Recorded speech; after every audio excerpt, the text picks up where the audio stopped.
तो दोस्तों आज मैं आप लोगों के लिए लाया हूँ एक थाई एंथोलॉजी हॉरर मूवी जिसका नाम है हॉन्टेड टेल्स। ये मूवी 2021 में रिलीज हुई थी और मुझे ये मूवी काफ़ी ज़्यादा डरावनी लगी। इस मूवी को IMDb ने सिर्फ 4.3 आउट ऑफ 10 की रेटिंग्स दी है, जबकि ये मूवी थोड़ा अच्छा डिजर्व करती है और माई ड्रामा लिस्ट ने इसे 6.4 आउट ऑफ 10 की रेटिंग्स दी है। इस मूवी में हमें 3 कहानियां दिखाई गई हैं और तीनों कहानियां आफ्टर लाइफ पे फोकस करती हैं। आप लोग अगर चैनल पे नए हो तो चैनल को सब्सक्राइब जरूर कर देना, क्योंकि आज की इस वीडियो में हम हॉन्टेड टेल्स मूवी को समझते हुए इसके बारे में कुछ बात करने जा रहे हैं। और अब हम इसी के साथ चलते हैं सीधा वीडियो की तरफ। तो मूवी शुरू होती है और पहली कहानी हमें दिखाई जाती है जिसका नाम है टैक्सी। कहानी शुरू होती है और हम देखते हैं एक टैक्सी को जिसका ड्राइवर है कामरून नाम का एक आदमी।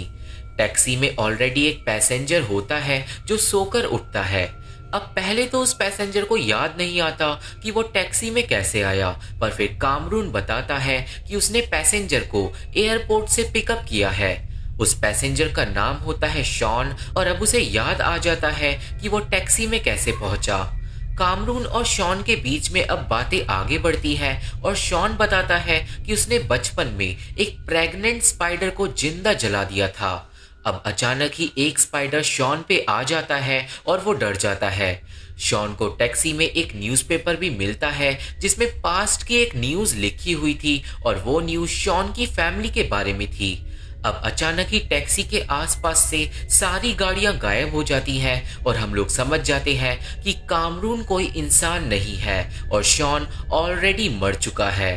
शॉन को कामरून अब आफ्टर लाइफ में ले जा रहा है, पर अभी शॉन को ये बात नहीं पता है। शॉन के पीछे हम एक आत्मा को देख पाते हैं, पर कामरून उस आत्मा को इशारा करके भगा देता है। अब आगे चलते हुए शॉन को अपने बचपन का विजन आता है, जिससे हमें पता चलता है कि शॉन के मम्मी पापा को एक किलर ने शॉन के सामने ही मार दिया था। शॉन को अजीब फीलिंग्स आने लगती हैं और तभी शॉन कामरून के पास एक गन रखी हुई देख लेता है। शॉन नोटिस करता है कि कामरून उसे सुनसान रास्तों पे ले जा रहा है और अब शॉन को लगता है कि कामरून ने उसे किडनैप कर लिया है। कामरून अब रेडियो चलाता है और रेडियो पे सुनाई देती है एक लड़की की आवाज जिसे कुछ लोग मार डालते हैं। उस रिकॉर्डिंग से शॉन चौंक जाता है और हम लोग समझ जाते हैं कि शॉन ने किसी लड़की का मर्डर करवाया है और अब उस लड़की की आत्मा शॉन के साथ टैक्सी में जा रही है। शॉन अब टैक्सी रुकवाता है, पर कामरून बोलता है कि वो टैक्सी जब तक नहीं रोक सकता जब तक वो डेस्टिनेशन पे ना पहुंच जाए। शॉन और कामरून की बातें बहुत ज्यादा इंटेंस हो जाती हैं और शॉन कामरून की गन चुराकर उसके सर पे ही रख देता है। कामरून बोलता है कि अगर शॉन एक प्रेग्नेंट लड़की को मार सकता है तो वो अब कुछ ही देर में गोली चला देगा और इसके बाद शॉन सच में ड्राइवर को गोली मार देता है। कुछ सेकंड्स के लिए कामरून मर जाता है, पर अगले ही पल वो फिर से जिंदा हो जाता है और शॉन के होश उड़ जाते हैं। शॉन अब डर के मारे कामरून पे लगातार गोलियां चला देता है, पर कामरून को कुछ भी नहीं होता। कामरून अब बोलता है कि वो लोग जल्द ही डेस्टिनेशन पे पहुंचने वाले हैं और इसलिए अब वो लड़की अपना बदला लेने आ रही है। अब अचानक ही एक भयानक आत्मा शॉन को खिड़की के बाहर दिखने लगती है। शॉन चिल्लाता है और वो आत्मा टैक्सी में शॉन के ऊपर आ जाती है। वो आत्मा शॉन का गला दबाने लगती है और हमें पता चलता है कि शॉन कोई इल्लीगल बिजनेस करता था और उसने बिजनेस के चक्कर में ही इस प्रेग्नेंट औरत को मरवा दिया था। अब उस औरत की आत्मा शॉन को बताती है कि शॉन के आदमियों ने उसे कैसे कैसे मारा था और शॉन को बिल्कुल वही दर्द फील होता है जो उस औरत को हुआ था। शॉन को लगता है कि उसे गोलियां मारी जा रही हैं और उसकी हड्डियां भी टूट जाती हैं, पर फिर कामरून उस औरत को बोलता है कि एक इंसान को 2 बार नहीं मारा जा सकता और फिर वो औरत वहां से गायब हो जाती है। अब रेडियो पे एक न्यूज हमें सुनाई जाती है और हमें पता चलता है कि लैंडिंग से पहले शॉन का प्लेन क्रैश हो गया था जिसमें सब लोग मारे गए थे और उसी के बाद शॉन की आत्मा ने कामरून की टैक्सी ली थी, पर कामरून असल में एक दूत है जो आत्माओं को आफ्टर लाइफ में ले जाता है। वो औरत अब टैक्सी से उतरकर चली जाती है और शॉन समझ जाता है कि वो मर चुका है। शॉन कामरून से भीख मांगने लगता है कि उसे वापस घर जाने दो, पर कामरून बोलता है कि शॉन को टैक्सी से अब उतरना ही होगा क्योंकि उसके मम्मी पापा बाहर उसे लेने के लिए आए हैं। शॉन अब टैक्सी से उतर जाता है जहाँ पे वो अपने मम्मी पापा के साथ रियूनाइट होता है और अब वो अपने मम्मी पापा से माफी मांगता है क्योंकि उसने अपनी पूरी जिंदगी में बहुत सारे बुरे काम किए हैं। इसके बाद शॉन की आत्मा बाकी आत्माओं के साथ आफ्टर लाइफ में चली जाती है जहां आत्माओं को जज किया जाएगा कि उन्हें नरक में जाना है या फिर स्वर्ग में, और कहानी यहीं पे खत्म हो जाती है। दूसरी कहानी शुरू होती है जिसका नाम है स्टक। कहानी की स्टार्टिंग में हम देखते हैं एक होटल रिसेप्शनिस्ट को जो एक बेल बॉय के साथ बातें कर रही थी। उन दोनों की बातों से हमें पता चलता है कि होटल के ओनर का नाम है मिस्टर वानचाई और मिस्टर वानचाई के ऊपर उसकी बीवी ने एक लव स्पेल करा हुआ है। अब तभी तीवा नाम की एक लड़की होटल में आती है और वो स्पेसिफिकली रूम नंबर 644 को बुक करती है एक रात के लिए। बेल बॉय अब तीवा को रूम तक ले जाता है पर रास्ते में तीवा हर किसी को डर की नजरों से देख रही थी। तीवा एक हॉलवे की फोटो खींचती है और तभी एक आत्मा तीवा के सामने से निकलती है। हम लोग तीवा की फोटो में देखते हैं कि हॉलवे में कोई भी इंसान नहीं है और हम लोग समझ जाते हैं कि इस होटल में कोई भी जिंदा इंसान नहीं है और तीवा असल में एक पैरानॉर्मल इन्वेस्टिगेटर है। तीवा इस होटल में क्यों आई है ये हमें बाद में पता चलेगा, पर अब उस बेल बॉय की आत्मा तीवा को रूम नंबर 644 में ले जाती है और फिर बेल बॉय बताता है कि ये रूम नंबर 646 से अटैच है और ये कमरा होटल का सबसे आलीशान कमरा है, पर तीवा को वो कमरा बिल्कुल खंडर दिख रहा था। बेल बॉय की आत्मा वहां से चली जाती है और तीवा अपनी दोस्त सॉम को फोन करती है। सॉम अब तीवा को रूम नंबर 646 में जाने के लिए बोलती है और अब तीवा एक्सपीरियंस करेगी कि इस होटल में आखिर क्या हुआ था। हमें अब पता चलता है कि होटल के ओनर की बीवी जिसका नाम था निंग, वो एक लड़के के साथ रूम नंबर 646 में चक्कर चला रही थी, पर तभी एक आदमी कमरे में आया था जिसने पहले लड़के को गोली मारी थी। उसी टाइम पे बेल बॉय और रिसेप्शनिस्ट कमरे में आए थे और फिर किलर ने उन दोनों को गोली मार दी थी। इसके बाद किलर ने निंग को मार दिया था और फिर एंड में किलर ने एक मेड को मारा था और फिर वो किलर वहां से भाग गया था। ये सब कुछ अब तीवा एक्सपीरियंस कर लेती है और हमें पता चलता है कि उस हादसे के बाद से होटल में हर रात सारी की सारी आत्माएं अपनी मौत को हर रोज दोहराती है। पर ऐसा क्यों होता है, इसी बात का पता लगाने के लिए तीवा होटल में आई है। तीवा इसके बाद जाती है और वो होटल के ओनर वानचाई से मिलती है जो इतने सालों बाद भी होटल में रहता है अपनी पोती पायु के साथ। हमें पता चलता है कि वानचाई ने तीवा को बुलाया है ताकि वो भूतों को भगा सके, पर तीवा अभी तक कुछ भी नहीं कर पाई है। तीवा अब अपनी दोस्त सॉम से बातें करती है और हमें पता चलता है कि इससे पहले भी तीवा भूतों से काफी बार मिल चुकी है। तीवा कई बार भूतों को बता चुकी है कि वो लोग ऑलरेडी मर चुके हैं, पर भूतों को तीवा पे यकीन नहीं होता और वो सारे भूत हर बार हर रात को अपनी मौतों को दोहराते रहते हैं। तीवा अब पायु से बात करती है और तीवा बोलती है कि उसने अभी तक भूतों को नहीं भगाया है और हमें ये भी पता चलता है कि जो मिस्टर वानचाई है वो इतना ज्यादा बूढ़ा हो गया है कि वो सिर्फ अपनी पोती पायु से ही बात करता है। इस सीन में एक डिमोनिक आवाज तीवा को होटल से भागने के लिए बोलती है, पर तीवा उस आवाज को अनसुना कर देती है। तीवा अब घर चले जाती है और बस में जब वो सॉम से बातें कर रही थी तो हमें पता चलता है कि तीवा को अपनी शक्तियां बचपन में मिली थी जब तीवा के मम्मी पापा का मर्डर कर दिया गया था और तीवा इतना ज्यादा सदमे में चली गई थी कि वो एक हफ्ते तक अपने मम्मी पापा की लाशों के पास लेटी रही थी। इसके बाद आगे हमें पता चलता है कि जिस किलर ने लोगों को मारा था वो अब तक पकड़ा नहीं गया है और अब तीवा को लगता है कि शायद आत्माओं को इंसाफ चाहिए। तीवा अब अगले दिन वापस होटल में जाती है और वो फिर से अपने लिए एक कमरा बुक करती है, पर इस बार तीवा होटल में इधर उधर छानाबीनी करने के लिए चली जाती है। तीवा को एक कमरा मिलता है जिसमें आत्माएं भरी पड़ी थी, पर वो आत्माएं हिल नहीं पा रही थी और तीवा समझ जाती है कि इस होटल में जितने भी लोग आज तक मरे हैं उन सब की आत्माएं अभी तक होटल में पड़ी है। पर ऐसा क्यों है ये तीवा को समझ नहीं आता, पर मैं यहाँ पे बताना चाहूंगा कि इस होटल में एक डिमोनिक एंटिटी है जिसने आत्माओं को होटल में फंसा कर रखा हुआ है। तीवा अब तुरंत ही जाती है रूम नंबर 646 में और वो निकालती है एक उइजा बोर्ड। वो आत्माओं से कांटेक्ट करने की कोशिश करती है, पर तभी एक बच्ची की आत्मा तीवा को बुरी तरीके से डरा देती है और वो टेबल को बड़ी ही तेजी से दीवार में मारती है, जिससे एक कांच का ग्लास टूट जाता है। आत्मा फिर गायब हो जाती है, पर तीवा नोटिस करती है कि कांच के टुकड़े उइजा बोर्ड पे आ गए हैं।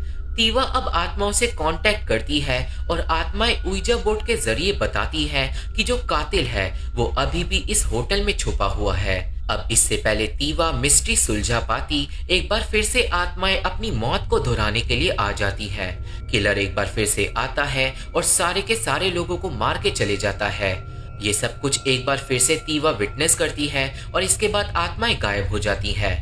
तीवा इसके बाद फिर से छानाबीनी करना स्टार्ट कर देती है और उसे बेड के नीचे मिलता है एक डिमोनिक यंत्र। और अब यहाँ पे तीवा को शक हो जाता है कि इस होटल में कोई डिमोनिक एंटिटी है जो आत्माओं को होटल से नहीं जाने दे रही। तीवा अब इस बारे में जाती है वानचाई से बात करने के लिए, पर तभी होटल की सारी आत्माएं तीवा को पोजेस कर लेती है और आत्माएं तीवा को वानचाई से बात नहीं करने देती। खैर, इस सीन में आत्माओं की वजह से हमें पता चल जाता है कि वानचाई ने ही लोगों को मारा था, पर यह बात तीवा को पता नहीं चलती क्योंकि तीवा बेहोश हो जाती है।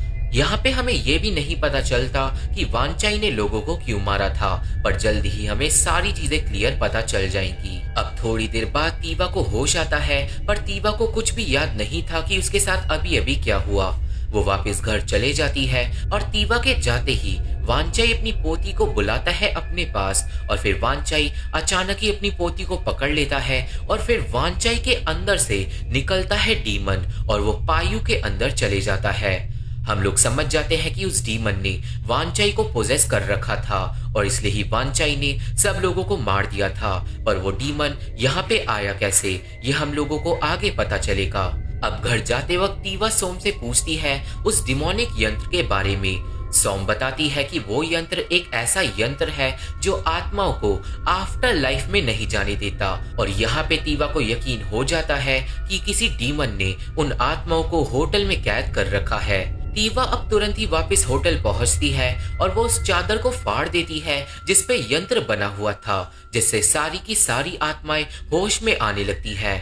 तीवा को लगता है कि अब सब कुछ ठीक हो जाएगा, पर तभी पोजेस्ड पायु पीछे से आती है और वो तीवा को फांसी के फंदे में फंसाकर अपने साथ ले जाती है। तीवा को सांस आना बंद हो जाता है और पोजेस्ड पायु एक व्हील चेयर से रस्सी को बांधकर उसे सीढ़ियों से नीचे गिरा देती है, जिससे तीवा को पूरी तरीके से फांसी लग जाती है। पायु के अंदर से अब डीमन बोलता है कि उसने तीवा को होटल में इसलिए बुलाया था ताकि वो इन्वेस्टिगेशन करे और फिर लोगों को होटल के बाहर बता दे कि ये होटल हॉन्टेड है, ताकि लोग होटल में आना बंद कर दे। डीमन इसके बाद बोलता है कि क्योंकि अब तीवा ने उसका सारा प्लान चौपट कर दिया है तो वो तीवा को नहीं छोड़ेगा और फिर इसके बाद डीमन पोजेस्ड पायु के साथ वहां से चले जाता है। पायु के जाने के बाद तीवा बड़ी ही मुश्किल से रस्सी को एक कांच के टुकड़े से काट देती है और फिर तीवा के पास क्रॉल करता हुआ आता है वानचाई।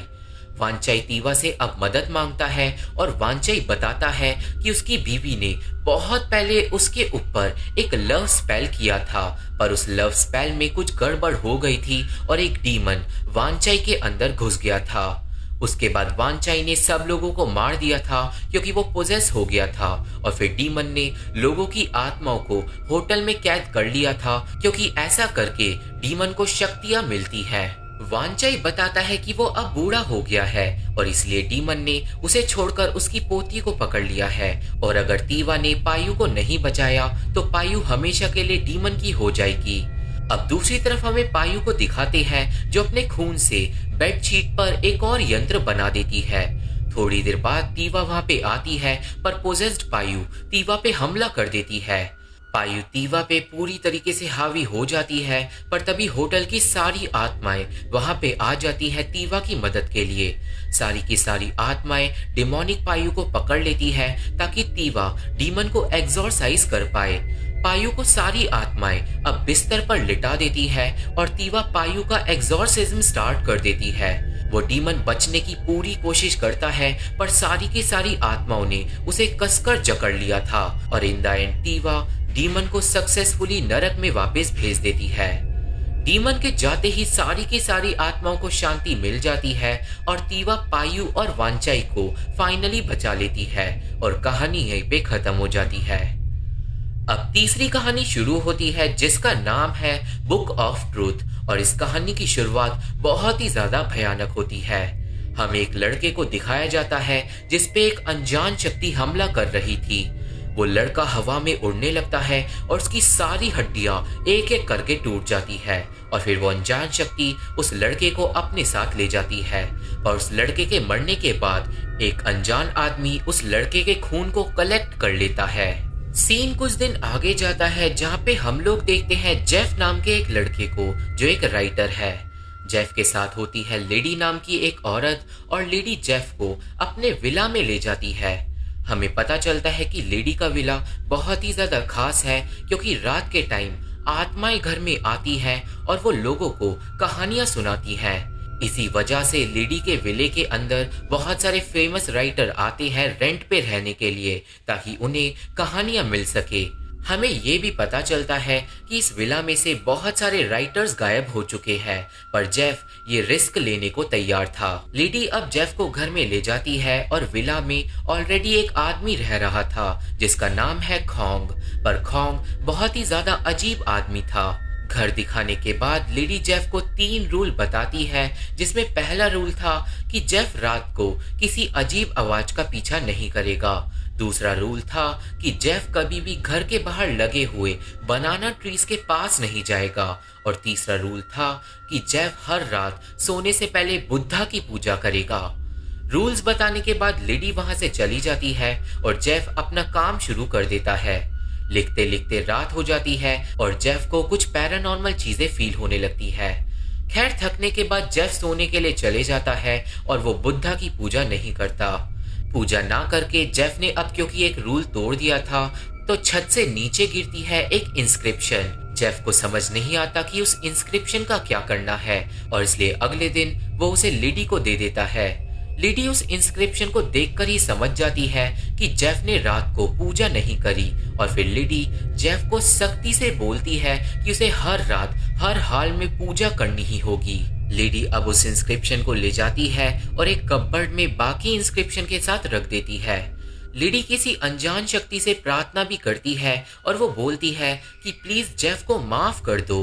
हम लोग समझ जाते हैं कि लेडी का विला बहुत ज्यादा मिस्टीरियस है और इसके पीछे एक बहुत बड़ा राज छुपा है। अब रात होती है पर जेफ आज भी प्रेयर नहीं करता। जेफ अपने राइटिंग के काम से बोर हो गया था और उसको अभी तक कोई भी आत्मा कहानी सुनाने नहीं आई थी। अब क्योंकि आज रात भी जेफ ने प्रेयर नहीं करी है तो फिर एक बार फिर से छत से गिरती है वही इंस्क्रिप्शन। जेफ अब सोचता है कि ये इंस्क्रिप्शन आखिर है क्या और फिर वो इंटरनेट पे उस इंस्क्रिप्शन के बारे में सर्च करता है। जेफ को पता चलता है कि ये एक एंशिएंट इंस्क्रिप्शन है जिसे बुक ऑफ ट्रुथ कहते हैं और अगर कोई झूठ बात इन इंस्क्रिप्शन पे लिखी जाती है तो वो सच हो जाती है। इसके बाद हम लोग देखते हैं खोंग को जो जेफ पे नजर रखे हुए था। खोंग जेफ को केस नंबर 39 कह के बुलाता है और हमें पता चलता है कि वो एक पैरानॉर्मल इन्वेस्टिगेटर है जो इस विला में आने वाले राइटर्स पे रिसर्च कर रहा है और इसका मतलब खोंग जानता है कि जेफ के साथ आने वाले टाइम में क्या होने वाला है। अब अगले दिन जेफ लेडी को झूठ बोल देता है कि उसने कल रात पूजा करी थी पर लेडी के जाते ही जेफ उस इंस्क्रिप्शन को निकालता है और जेफ उस इंस्क्रिप्शन पे लिख देता है कि उसे अब से हर रोज बहुत अच्छे अच्छे आइडियाज आएंगे। अब ऐसा करते ही जेफ को एक विजन आता है जिसमें वो पास्ट के आदिवासियों को देखता है जिनके बीच में युद्ध चल रहा था। उन आदिवासियों के बीच में था एक लड़का जिसका नाम था चैन और चैन को जैसे जैसे युद्ध में दर्द हो रहा था वैसे वैसे जेफ को भी दर्द हो रहा था। जेफ को चैन के साथ एक कनेक्शन फील होता है और अब जेफ को लगता है कि ये जगह फाइनली उसे एक कहानी सुना रही है। जेफ अब दर्द झेलते हुए चैन के बारे में एक कहानी लिखना स्टार्ट कर देता है और कहानी के अंदर चैन की वजह से सारे के सारे लोग मारे जाते हैं। जेफ बहुत ज्यादा खुश होता है क्योंकि उसे कमाल की कहानी मिल गई थी पर दूसरी तरफ हम लोग देखते हैं लिडी और खोंग को और असल में लिडी को भी खोंग की सच्चाई पता है। हम लोगों को अब पता चलता है कि इस विला की आखिर खासियत क्या है। सबसे पहले विला में रहने के लिए कोई एक राइटर आता है और उसे इंस्क्रिप्शन मिलता है, और फिर वो राइटर उस इंस्क्रिप्शन पे कुछ लिख देता है जिससे उसे एक विजन आता है, और उस विजन में उसे एक कहानी पता चलती है। पर वो कहानी उस राइटर की मौत का रीजन बनती है, पर क्यों ये हमें आगे पता चलेगा।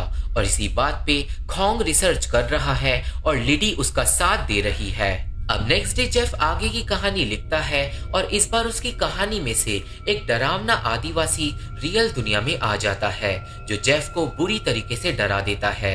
जेफ अपनी कहानी में कुछ बदलाव कर देता है जिससे वो आदिवासी वहां से भाग जाता है, पर उस रात को जेफ डर के मारे पूजा करके सोता है।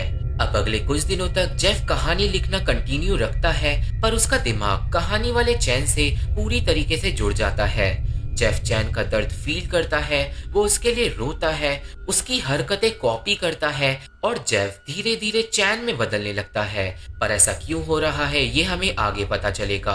अब उस रात को खोंग चुपके से जेफ के कमरे में आता है और वो जेफ की एक खून की बूंद चुपके से इंस्क्रिप्शन पे गिरा देता है। इस बात पे लिडी खोंग को डांटती है और हमें पता चलता है कि आखिर असल में हो क्या रहा है।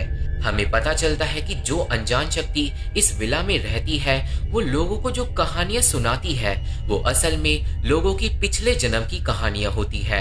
और जब लोगों को याद आ जाता है कि वो पिछले जन्म में क्या करते थे और वो पिछले जन्म में कैसे मरे थे, तो उन लोगों को पिछले जन्म के दुश्मन आकर मार डालते हैं। यहाँ पे खोंग अब लिडी से पूछता है कि वो जेफ को प्रोटेक्ट क्यों कर रही है, क्योंकि जो लिडी का विला है वो उन लोगों को ही मारता है जिन्होंने पिछले जन्म में पाप किए हो।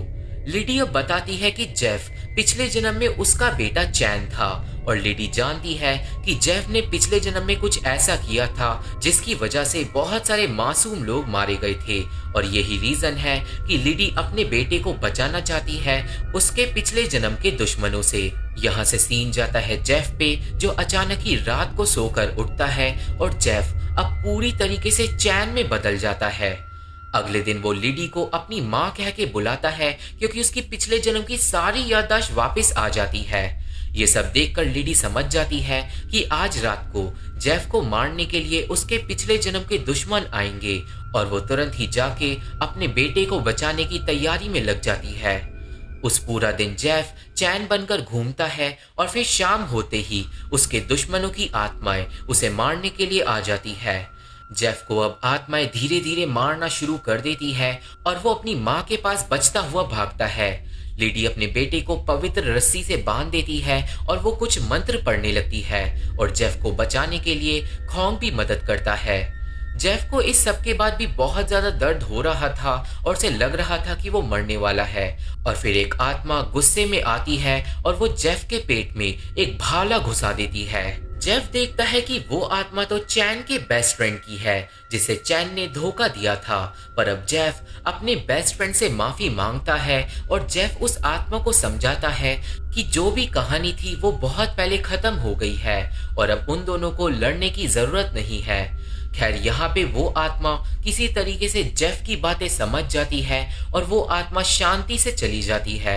मेरे हिसाब से जेफ उस आत्मा को इसलिए शांति से भेज पाया क्योंकि जो उसकी माँ थी वो लगातार प्रेयर कर रही थी। जेफ फाइनली अब जिंदा बच जाता है, पर अगली सुबह होते ही वो भूल जाता है कि पिछले जन्म में उसकी माँ लेडी थी। जेफ अब वापस घर चले जाता है, पर उसे एक शानदार कहानी अपनी बुक के लिए मिल जाती है और मूवी यहीं पे खत्म हो जाती है। तो ये थी एक्सप्लेनेशन हॉन्टेड टेल्स मूवी की, और मुझे आशा है कि आप सभी को ये मूवी समझ आ गई होगी और मेरी वीडियो पसंद आई होगी।